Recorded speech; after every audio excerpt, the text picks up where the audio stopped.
안녕하세요. 아주 특송의 영상을 참 탁월한 선택이라고 생각합니다. 저것을 지은 분도 참 위대하지만 또 그것을 선택한 분은 더 위대하다고 믿어 의심치 않습니다. 하나님 아버지, 이 시간에 예배하기를 원합니다. 성령 하나님께서 말씀하여 주시고 우리와 함께 하신 하나님을 믿고 믿음으로 이 어려운 시대를 살게 하시고 특별히 성경 선생의 목자로서의 길을 가도록 도와주시옵소서.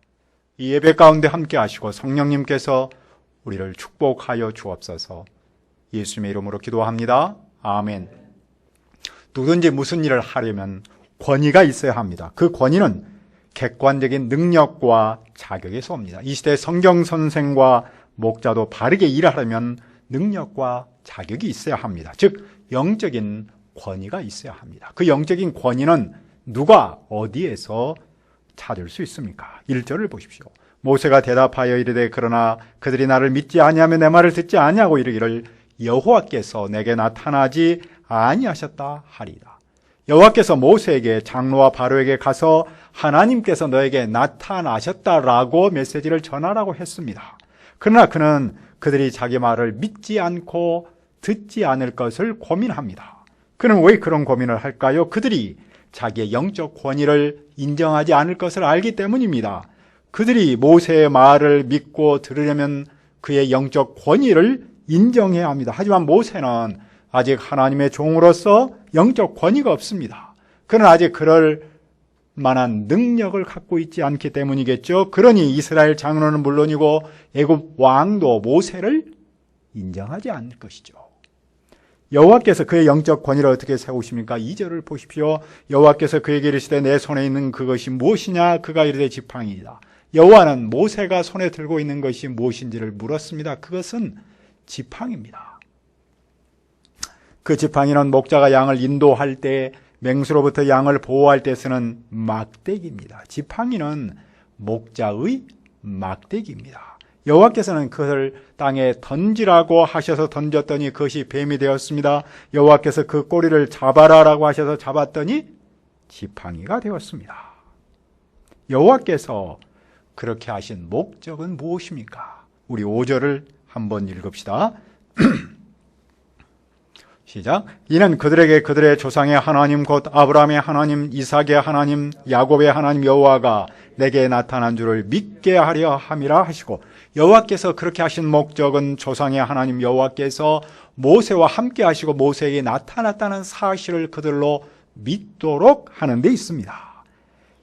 애굽에서 신으로 섬긴 뱀을 모세가 마음대로 주관한다면 그것은 분명 하나님의 함께 하심을 증거하는 것이겠죠. 이스라엘이 모세의 이런 모습, 그 능력을 본다면은 사람들은 모세를 하나님의 종으로 인정하지 않을 수 없겠죠. 하나님은 눈에 보이는 표징을 통해서 믿음을 심으십니다. 여호와께서 모세에게 보여주신 두 번째 표징은 무엇입니까? 여호와께서 네 손을 품에 넣으라고 하셔서 넣었더니 그 손에 나병이 생겼습니다. 그런데 여호와께서 그 손을 품에 넣으라고 하셔서 다시 넣었더니 그 손이 다시 되살아났습니다. 여기에는 무슨 뜻이 있습니까? 8절을 보십시오. 여호와께서 이르시되 만일 그들이 너를 믿지 아니하며 그 처음 표적의 표징을 받지 아니하여도 나중 표적의 표징은 믿으리라. 그들은 나병을 하나님의 강력한 메시지, 하나님의 형벌로 인정했습니다. 그들이 모세의 손에서 나병이 생겼다 사라졌다 하는 것을 보면 하나님께서 모세와 함께 하심을 믿을 수 있습니다. 하나님은 그 표징을 통해서 모세의 영적 권위를 세우십니다. 그러나 그들이 믿지 아니하면 어떻게 해야 합니까? 그들이 이 두 이적을 믿지 않으면 나일 강물을 조금 떠다가 땅에 부으면 그 물이 피가 됩니다. 애굽은 나일강을 신성한 생명의 근원, 번영과 풍성함의 원천으로 여겼습니다. 모세가 그런 나일강을 저주와 멸망을 상징하는 피로 바꾼다면 여호와의 종으로서 정체성을 드러낼 겁니다. 여호와께서 이 세 가지 표적을 통해서 가르치는 바는 무엇입니까? 여호와께서 모세에게 나타나셨고 그와 함께 하시고 그를 당신의 종으로 세우셨다는 사실을 공개적으로 선언하고 백성은 또 바로조차도 믿도록 하는 데 있겠죠. 그래야 그들이 모세의 영적 권위를 인정하도록 하신 겁니다. 여기서 볼 때 여호와께서는 당신의 종을 불러서 쓰실 때 맨 땅에다 머리를 박아라라고 무조건 말하지 않으시죠.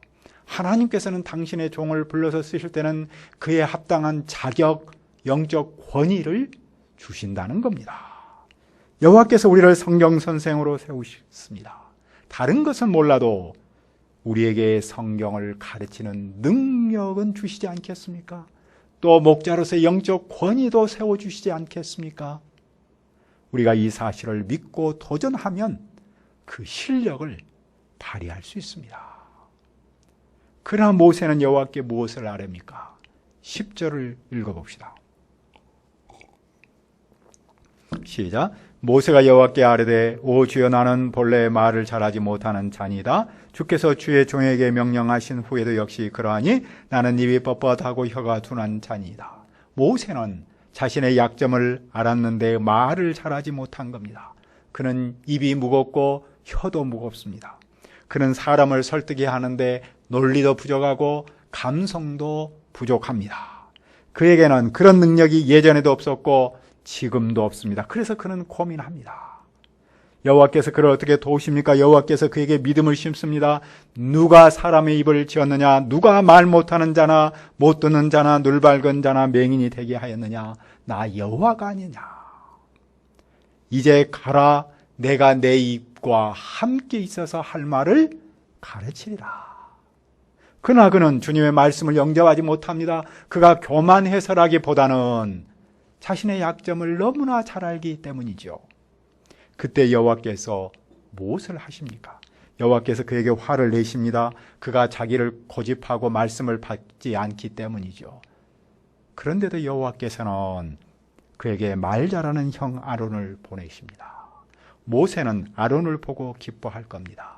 왜냐하면 모세는 그에게 말하고 그의 입에 할 말을 줄 겁니다. 여호와께서 모세의 입과 아론의 입에 함께 있어서 그들이 행할 일을 가르칠 겁니다.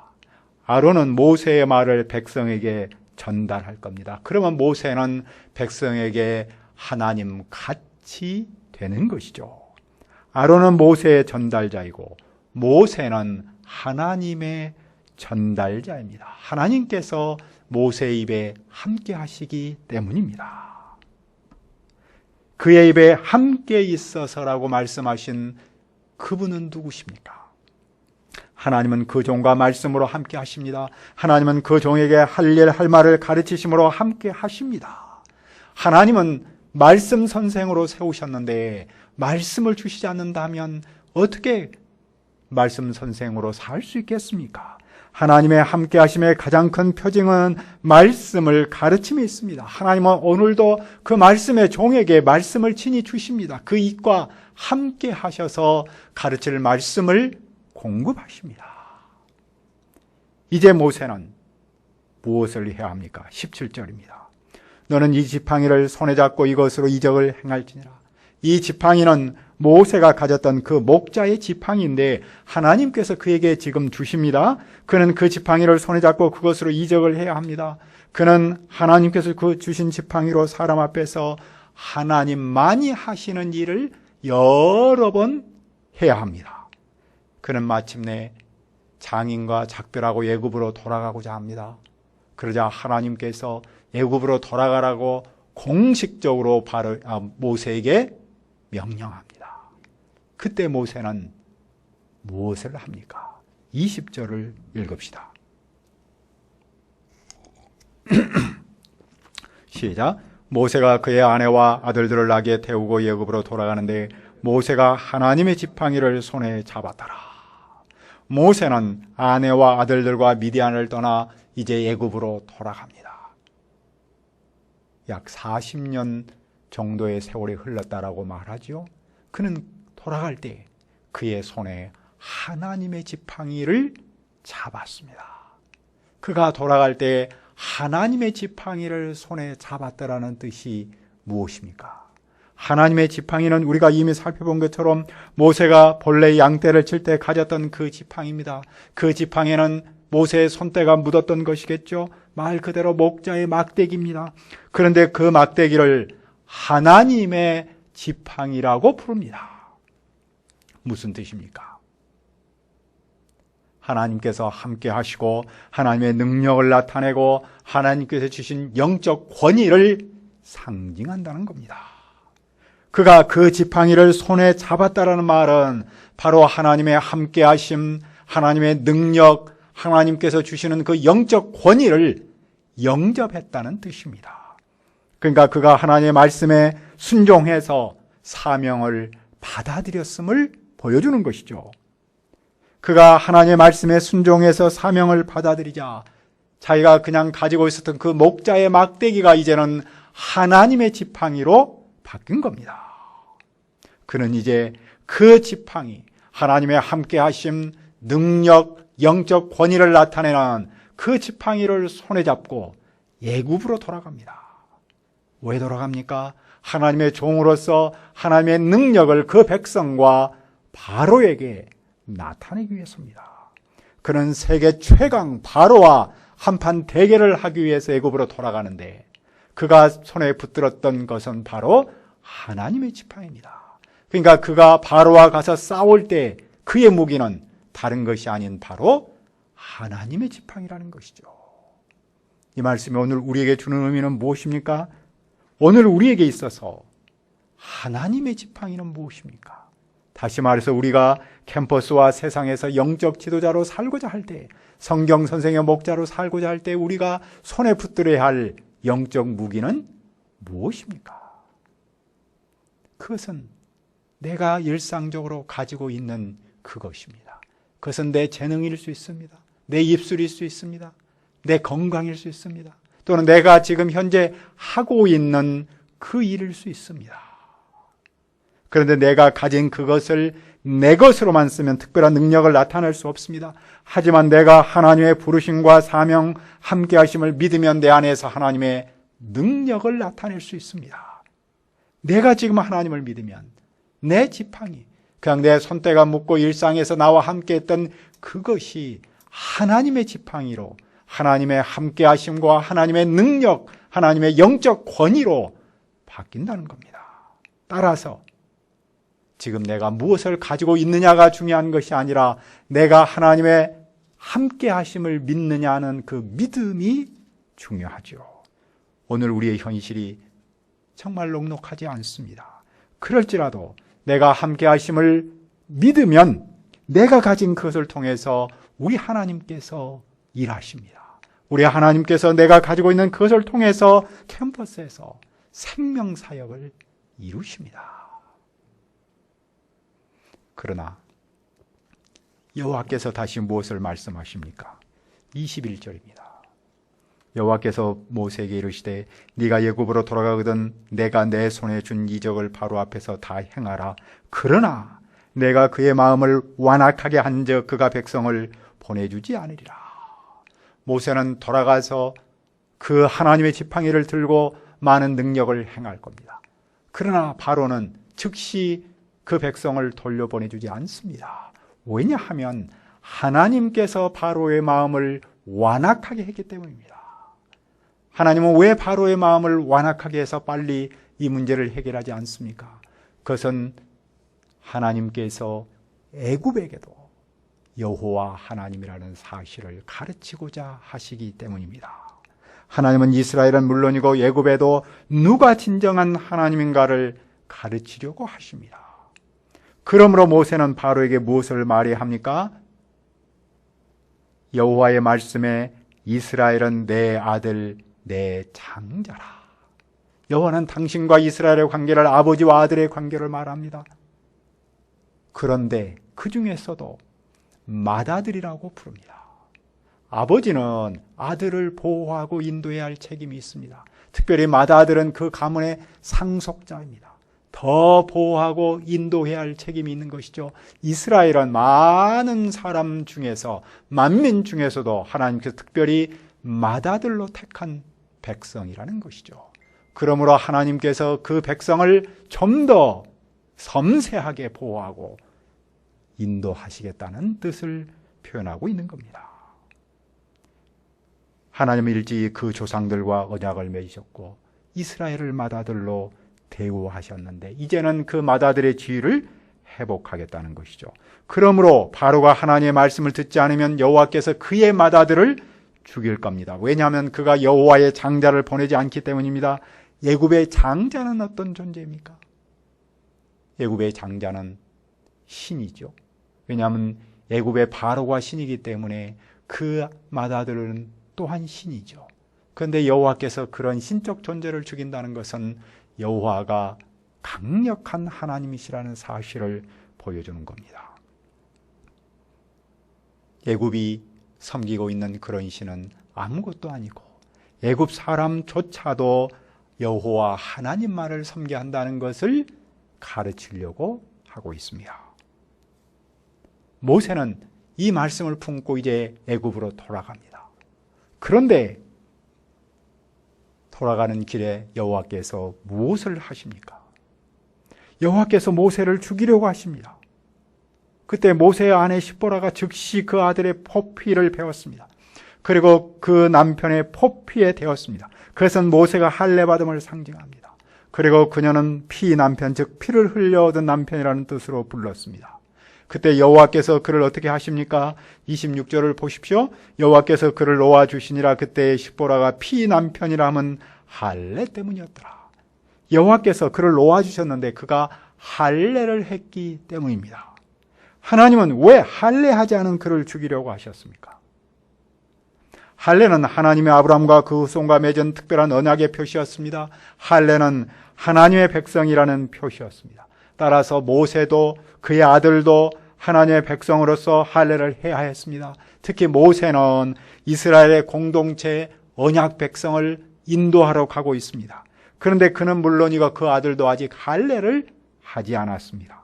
십보라가 그것을 알고 아들과 남편을 할례한 겁니다. 하나님은 모세가 이스라엘을 구원하기 전에 먼저 공동체의 일원 하나님의 언약 백성이 되기를 바라신 것이죠. 그래야 목자로서의 정체성을 가질 수 있고 영적 권위를 가질 수 있기 때문입니다. 또 한 가지 우리가 주목해야 할 것은 십보라가 외친 말입니다. 그녀는 피남편이라고 말했습니다. 모세는 할례의 피로서 죽음에서 구원받았다는 뜻입니다. 물론 그 아들도 구원받았습니다. 할례를 통한 피로 모세 가족이 구원받았는데 그것은 장차 이스라엘 백성이 어린 양의 피를 통해서 구원받을 것을 우리에게 미리 보여주고 있습니다. 그 일에 십보라가 쓰임을 받은 것이죠. 하나님의 구원 사역 속에 이런 믿음의 사람이 등장합니다. 여호와께서 무대를 바꿔서 아론에게 나타나셨는데 무엇을 말씀하셨습니까? 27절을 읽읍시다. 시작. 여호와께서 아론에게 이르시되 광야에 가서 모세를 맞으라 하시매 그가 가서 하나님의 산에서 모세를 만나 그에게 입맞추니 이제 아론이 역사의 무대에 등장합니다. 아론이 모세를 맞이하니 모세는 그동안 여호와께서 하신 모든 말씀을 아론에게 말했습니다. 모세와 아론은 서로를 영접하고 동역자가 됩니다. 하나님의 구속사역은 동역으로부터 시작하겠죠. 모세와 아론은 가장 먼저 누구에게 메시지를 전합니까? 그들은 이스라엘 모든 장로에게 메시지를 전합니다. 그들은 장로들과 동역합니다. 장로들이 모세를 영접했습니다. 그러자 백성도 믿습니다. 백성은 모세와 아론의 권위에 순종합니다. 그들은 모세와 아론을 하나님께서 세우신 종으로 인정합니다.